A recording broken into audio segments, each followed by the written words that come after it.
여러분, 이 밤에 하나님의 전에 나와서 참으로 기도하기를 원하시는 여러분 위에 하나님의 크신 복이 임하시기를 주의 이름으로 축원합니다. 옆에 분에게 이렇게 인사하겠습니다. 은혜 충만한 밤이 되십시오. 축복합니다. 사랑합니다. 은혜 충만한 밤이 되세요. 축복합니다. 사랑합니다. 이 밤에 우리가 함께 나눌 말씀은 예수님이 하나님의 아들이신 증거 그 두 번째로 행하신 능력을 살펴보려고 합니다. 특별히 20절을 중심으로 말씀을 나누려고 합니다. 예수님이 얼마나 많은 일들을 행하셨습니까? 평범한 인간으로서 할 수 없는 놀라운 이적들을 행하셨지요. 그런 이적이 왜 일어났다고 성경은 말합니까? 그냥 사람들의 호기심을 채우기 위해서였을까요? 아니면 예수님의 과시욕 때문에 남들에게 자랑하기 위해서 그런 이적을 행하셨을까요? 아닙니다. 예수님은 이유 없이 이적을 행하지 않으셨습니다. 늘 무엇인가 전하고자 하는 메시지가 있었습니다. 그것이 무엇입니까?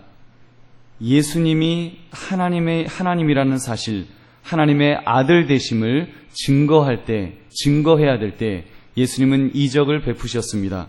그래서 요한복음을 쓴 요한 사도는 예수님의 이적을 이야기할 때마다 세메이온, 표적이다라고 그렇게 불렀습니다.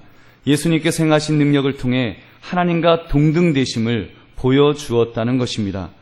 우리 이 말씀을 자세히 살펴보겠습니다. 20절을 통해서 두 가지를 생각해 보려고 합니다. 하나는 하나님께서 아들을 사랑하신다는 사실입니다. 성부 하나님께서 사랑하셔서 전적으로 지원해 주셨기 때문에 능력을 행하실 수 있었습니다. 오늘 본문 20절 중반부를 보면 아버지께서 아들을 사랑하사, 아버지가 아들을 사랑했다는 말씀은 대단히 중요합니다. 당연한 것 같지만 당연하지가 않아요. 여러분, 만약에 아버지의 사랑이 멈추어졌다면 어떻게 되었을까요? 예수님은 본질적으로 하나님이십니다. 그러므로 마음만 먹는다면 얼마든지 신적 능력을 행하실 수가 있으셨겠지요. 그러나 행하지 않으셨습니다. 인간의 몸을 입으셨을 때는 철저하게 제한되셨기 때문입니다. 스스로 배고파하셨고요. 피곤해서 배고물에서 주무시기도 하셨고 심지어 십자가 형벌을 지시기까지 했습니다. 예수님이 능력이 없었던 것이 아니지요. 예수님은 겟세마네 동산에서 체포되실 때 이렇게 말씀하셨습니다. 베드로가 체포하러 온 사람의 귀를 베자 칼을 휘두르는 그 베드로를 책망하시면서 말씀하십니다. 너는 내가 내 아버지께 구하여 지금 12군단 더 되는 천사를 보내시게 할 수 없는 줄로 아느냐. 그런데 안 하셨습니다. 그 말은 예수님 스스로 할 수 있는 한 제한되셨다는 말입니다. 신이지만 인간의 몸을 입으셨기 때문에 제한되셨습니다.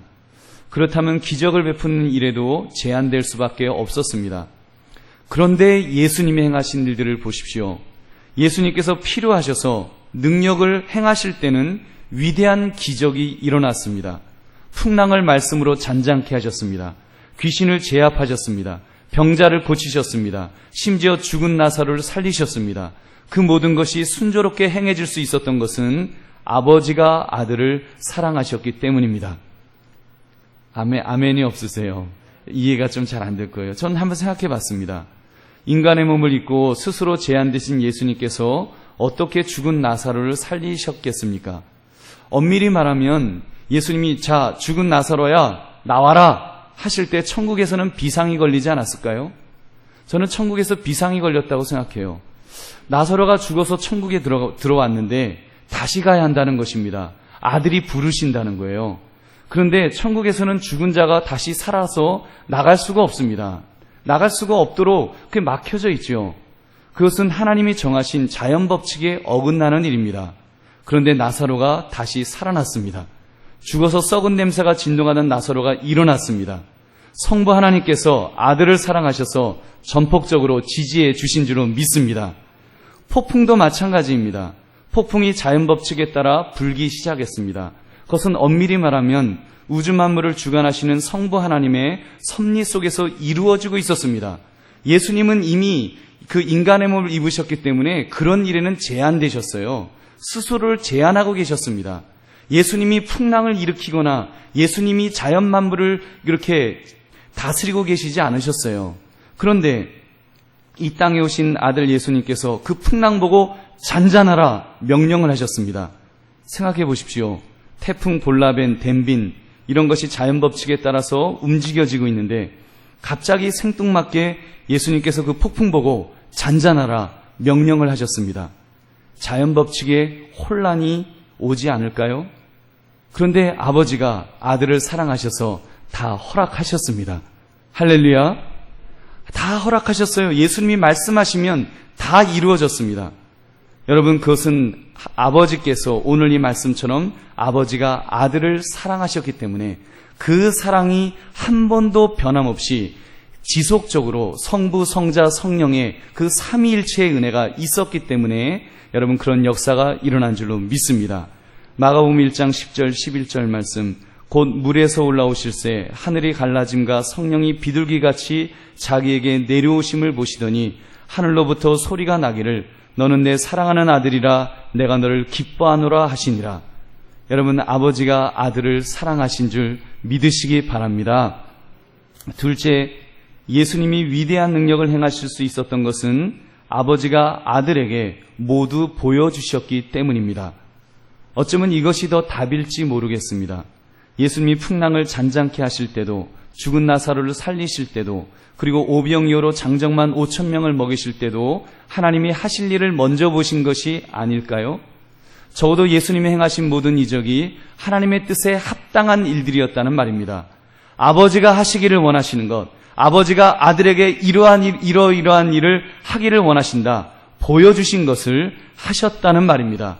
아버지가 폭풍이 잔잔하도록 그 폭풍이 잔잔해야 되겠으니까 아들이 그 일을 행하셨다는 것입니다.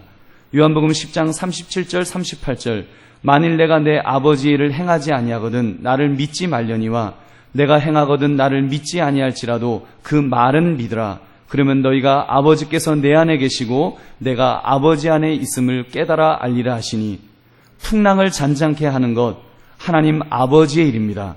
죽은 자를 살리시는 것 하나님 아버지의 일입니다. 오병이어로 5,000명을 먹이시는 것 아버지의 일입니다. 성육신을 하신, 인간의 육신을 입으신 아들의 일이 아니었습니다. 그런데 예수님은 그 아버지의 일을 행하심으로 하나님 되심을 보여주신 줄 믿으시기 바랍니다. 여러분, 요한복음 14장 10절부터 11절 말씀, 내가 아버지 안에 거하고 아버지는 내 안에 계신 것을 내가 믿지 아니하느냐?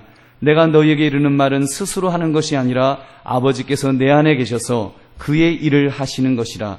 내가 아버지 안에 거하고 아버지께서 내 안에 계심을 믿으라. 그렇지 못하겠거든 행하는 그 일로 말미암아 나를 믿으라.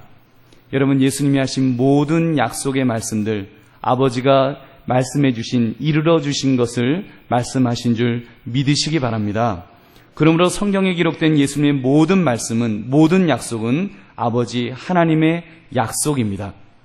저는 이 말씀을 통해서 용기를 얻었습니다. 우리 역시 하나님의 자녀로 하나님 아버지의 사랑을 받는 사람들입니다. 독생자 예수 그리스도까지 아끼지 않으실 정도로 특별한 사랑을 받은 사람입니다. 그렇다면 우리 입에서 하나님이 나를 사랑하지 않으시나 봐, 이런 불만을 가질 수 있을까요? 이런 불안감을 가져야 될까요? 여러분, 하나님이 우리를 사랑하시는 것, 이것은 팩트입니다. 사실입니다. 이미 역사 속에서 실제적으로 발생한 사건입니다. 하나님은 우리를 사랑하십니다. 이미 2000년 전에 십자가 사건을 통해서 그 일이 발생되었습니다. 그것은 역사입니다. 일어난 사실입니다.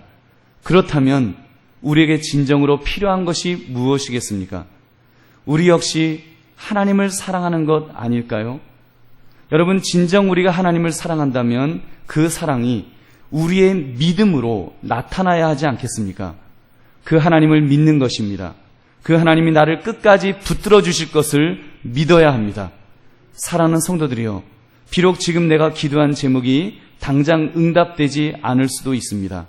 예수님처럼 즉각적인 능력이 나타나지 않을 수도 있습니다. 왜요? 우리는 예수님과 동등한 자들이 아니기 때문입니다. 즉각 100% 다 이루어진다면 우리도 예수님 같은 하나님의 아들이지요. 아들이겠지요. 여러분, 우리가 하나님을 아버지라 부르기는 합니다만 예수님과 같은 레벨은 아닙니다. 그거 분명히 알아야 됩니다. 우리가 하나님을 아버지라고 부르고 우리가 하나님의 자녀라고 말하지만 여러분, 예수님과 우리가 동등한 것 아니에요. 우리를 자녀 삼아 주신 것이지 예수님과는 근본적으로 다릅니다. 그러나 그럼에도 불구하고 변치 않는 진실이 있습니다. 변치 않는 사실이 있습니다. 하나님께서 아들을 사랑하신 것처럼 우리도 사랑하시는 줄 믿으시기 바랍니다. 여러분, 하나님이 우리를 사랑하시는 것은 이건 분명한 사실입니다. 어쩌면 더 사랑하신다고 말해도 괜찮을 것 같아요. 요한복음 3장 16절 말씀, 하나님이 세상을 이처럼 사랑하사 독생자를 주셨으니 이는 그를 믿는 자마다 멸망하지 않고 영생을 얻게 하려 하심이라. 여러분, 우리를 얼마나 사랑하시면은 독생자를 주셨으니 아들 예수 그리스도를 주셨으니, 여러분, 이 얼마나 위대한 사랑입니까? 그 하나님께서 우리를 버려두시겠습니까? 그 하나님께서 우리 자녀들이 기도하는데 외면하시겠습니까? 예수님은 분명히 말씀하셨습니다. 요한복음 10장 28절에 내가 그들에게 영생을 주노니 영원히 멸망하지 아니할 것이요 또 그들을 내 손에서 빼앗을 자가 없느니라. 영원히 멸망하지 않는다고 그랬습니다. 우리는 영원히 멸망하지 않는 자들입니다. 여러분, 영원히 멸망하지 않는다는 말을 다르게 표현하면 영원히 사랑하신다는 말 아니겠습니까? 영원히 사랑하십니다. 끝까지 사랑하십니다. 비록 지금 내가 기도 응답이 없어서 하나님 나 사랑하시는 건 맞아요라고 의심하는 이 순간에도 우리 하나님은 우리를 사랑하시는 줄 믿으시기 바랍니다. 아들도 아끼지 않은 그 사랑으로 우리를 사랑하시고 우리를 천국까지 분명히 이끌어 주실 것입니다. 천국까지 이끌어 주시는 그 하나님은 그 과정 중에도 우리를 단 한순간도 사랑하지 않으시는 그 순간은 없는 줄 믿으시기 바랍니다. 여러분, 우리가 분명히 그것 알아야 됩니다. 그 사랑이 믿어진다면 여러분, 우리가 목도한 주님의 능력이 내게도 나타날 것을 믿어야 하지 않겠습니까? 기록되어진 성경 말씀을 통해 우리는 놀라운 기적을 읽을 수 있습니다. 이것을 성령 하나님께서 믿음의 눈을 열어주시면 지금 내 눈앞에서 벌어진 사건처럼 영적으로 목도하게 되는 것입니다. 우리는 이미 목도하였습니다. 2주 전 말씀처럼 38년 된 병자에게 내가 낫고자 하느냐, 내가 낫고자 하면 내 자리를 들고 일어나 걸으라고 명령하실 때 그 환자가 일어났습니다. 절차가 필요 없었습니다. 회복의 시간이 필요 없었습니다. 물리치료를 위한 시간도 필요 없었습니다. 그냥 회복되었습니다. 우리는 그 사건을, 여러분, 수도 없이 성경 말씀을 통해 그런 사건들을 얼마나 많이 보고 있습니까? 그뿐인가요? 더구나 주님께서는 우리에게 예수의 이름 권세를 주셨습니다.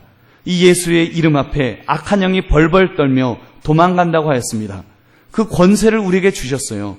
유다서 1장 25절, 곧 우리 주 우리 구주 홀로 하나이신 하나님께 우리 주 예수 그리스도로 말미암아 영광과 위엄과 권력과 권세가 영원전부터 이제와 영원토록 있을지어다. 아멘. 여러분, 그렇다면 이제는 그 주님을 바라보며 믿음으로 살아갑시다. 적어도 오늘 이 기도의 시간이 그런 시간이 될 수 있기를 주의 이름으로 축원합니다. 예수님께서 행하신 능력을 통해서 하나님의 아들 되신 것을, 아들이신 것을 증거하셨던 것처럼 주여 우리도 우리 자신이 하나님의 자녀임을 증거하게 하옵소서. 우리에게도 기도의 능력이 나타나게 하옵소서. 우리 기도하기를 바랍니다. 악한 마귀는 자꾸 우리의 마음을 흔들어댑니다. 이제 그만 기도하라고, 그 정도 기도했으면 됐다라고, 우리에게 자꾸 포기할 때도 되지 않았느냐고 그렇게 흔들어댑니다. 그런 기적은 신약시대나 일어난 과거사라고, 이제는 그냥 점잖게 믿으라고 말합니다. 윤리적으로 도덕적으로 고상하게 믿으면 되지 않겠느냐고, 뭐 소리 지르냐고 그렇게 우리에게 유혹합니다. 그러나 사랑하는 성도들이요, 아들이 아버지의 보여주신 것을 행한 것처럼 우리도 주님께서 보여주셨기에 믿음으로 기도합시다. 그래요, 우리가 무덤에 가서 너 나와라 뭐 이렇게 기도하면 얼마나 좋겠습니까만 적어도 우리가 그런 각오는 필요하지 않겠습니까? 우리 주님께서 보여주셨기에 적어도 기도해야 되지 않겠느냐는 말입니다. 우리가 무엇을 증명하기 위해서 기적을 바랄 수는 없을 것입니다. 그것은 신비주의에 빠질 위험이 있지요. 그러나 주님의 약속의 말씀이 있다면 우리가 해야 될 것이 있습니다. 약속의 말씀이 있다면 우리가 해야 되는, 지금 이 순간 해야 되는 것이 있습니다. 강청하여 기도하라. 부르짖어 기도하라. 구하라. 찾으라. 두드리라. 의심하지 말고 기도하라고 하셨습니다. 쉬지 말고 기도하라고 하셨습니다. 기도에는 이런 유가 나오지 않는다라고 우리 주님 말씀하셨습니다. 그렇게 말씀하셨다면 우리는 기도해야 되지 않겠습니까? 아마도 지금 여러분 앉아 계신 분들 중에 이미 포기한 분도 계실지 모르겠습니다. 기도해도 안 되더라. 기도해도 안 되더라. 그것은 마귀가 주는 생각입니다. 성령의 생각은 아닙니다. 우리는 주님의 명령에 따라 주께서 기도하라 하시면 기도해야 될 줄로 믿습니다. 좀 태도를 적극적으로 바꿉시다. 주여, 기도의 능력이 나타나지 않으면 주여 나 죽습니다. 주님 나 정말 죽습니다. 기도에는 이런 유가 나오지 않는다고 했는데 주여 기도의 능력이 내게 나타날 수 있도록 기도하게 해달라고 여러분 우리가 다시 한번 다짐하기를 바랍니다. 여러분 다시 한번 우리 부르짖어 기도합시다. 우리 주님 앞에 주여 참으로 주님 긍휼을 베풀어 주옵시고 나를 붙들어 달라고 우리가 기도할 수 있기를 바랍니다. 간절한 소망을 가지고 기도하면 여러분 이 시간 모두 하나님을 만나며 기도 응답을 체험하시는 은혜의 시간이 되시기를 주님의 이름으로 축원합니다. 여러분 우리 기도하기 전에 우리 먼저 뜻을 생각하시면서 우리 93장 예수는 나의 힘이요 우리 함께 부르기를 원합니다.